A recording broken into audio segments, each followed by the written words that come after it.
কৃষকদের আয় দ্বিগুণ করার লক্ষ্যে রাজ্য কেন্দ্র সরকার ক্রমান্বয়ে নানা কর্মসূচি অব্যাহত রেখেছে। কয়েক বছর থেকে কৃষকদের উন্নয়নে সহায়ক মূল্যে ধান ক্রয় করছে রাজ্য সরকার। ইতিমধ্যে এই কর্মসূচি এই মরশুমেও শুরু করা হয়েছে। মঙ্গলবার ধান ক্রয় উপলক্ষে মাধববাড়ি গোডাউনে এক অনুষ্ঠানের আয়োজন করা হয়েছিল। এই অনুষ্ঠানে শুভ উদ্বোধন করেন খাদ্য জনসংভরণ দপ্তরের মন্ত্রী সুশান্ত চৌধুরী। মন্ত্রী ছাড়াও এদিনের অনুষ্ঠানে খাদ্য দপ্তরের বিশেষ সচিব রাভাল হেমেন্দ্র কুমার, খাদ্য দপ্তরের অধিকর্তা অনিমেষ দেববর্মা, কৃষি এবং কৃষক কল্যাণ দপ্তরের অধিকর্তা শরদিন্দু দাস সহ অন্যান্যরা উপস্থিত ছিলেন। প্রধান অতিথি হিসেবে উপস্থিত ছিলেন জিরানিয়া পঞ্চায়েত সমিতির চেয়ারপারসন মঞ্জু দাস। অনুষ্ঠানের উদ্বোধন করে বক্তব্য রাখতে গিয়ে খাদ্য জনসংভরণ দপ্তরের মন্ত্রী বলেন, রাজ্যে বিজেপি সরকার প্রতিষ্ঠা হওয়ার পর কৃষকদের উন্নয়নে নানা কর্মসূচি গ্রহণ করেছে। প্রতি বছর রবি ও খারিফ শস্য ক্রয় করে কৃষকদের উন্নয়ন করার কর্মসূচি হাতে নিয়েছে।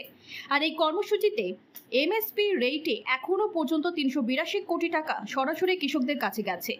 ধান ক্রয় করা হয়েছে 2 লক্ষ মেট্রিক টনের ওপরে।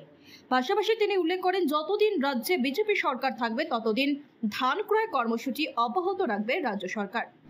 গত সিজনে এই অতিবৃষ্টির কারণে, অকালে বৃষ্টির কারণে, তুফানের কারণে, প্রাকৃতিক দুর্যোগে অনেক কৃষক ক্ষতিগ্রস্ত হয়েছেন। ধান, সবজি, তাদেরকে অর্থনৈতিকভাবে সহযোগিতা করার জন্য রাজ্য সরকার সিদ্ধান্ত নিয়েছে এবং খুব শীঘ্রই কোনো কর্মসূচির মাধ্যমে এই যে 18,000 হেক্টরের উপর যে কৃষকের ফলন নষ্ট হয়েছে, তাতে কৃষকদেরকে অর্থনৈতিক যে অনুদান, সেই অনুদান রাজ্য সরকার থেকে প্রদান করা হবে। সুতরাং জন্মলগ্ন থেকে শুরু করে, কৃষিকাজ থেকে শুরু করে, কৃষকের আমাদের শেষ পর্যন্ত পাশে থেকে কৃষকদেরকে কিভাবে সহযোগিতা করা যায়, তার জন্য সরকার বদ্ধপরিকর এবং আগামী দিনে সেই দিশা এই কাজ চলবে।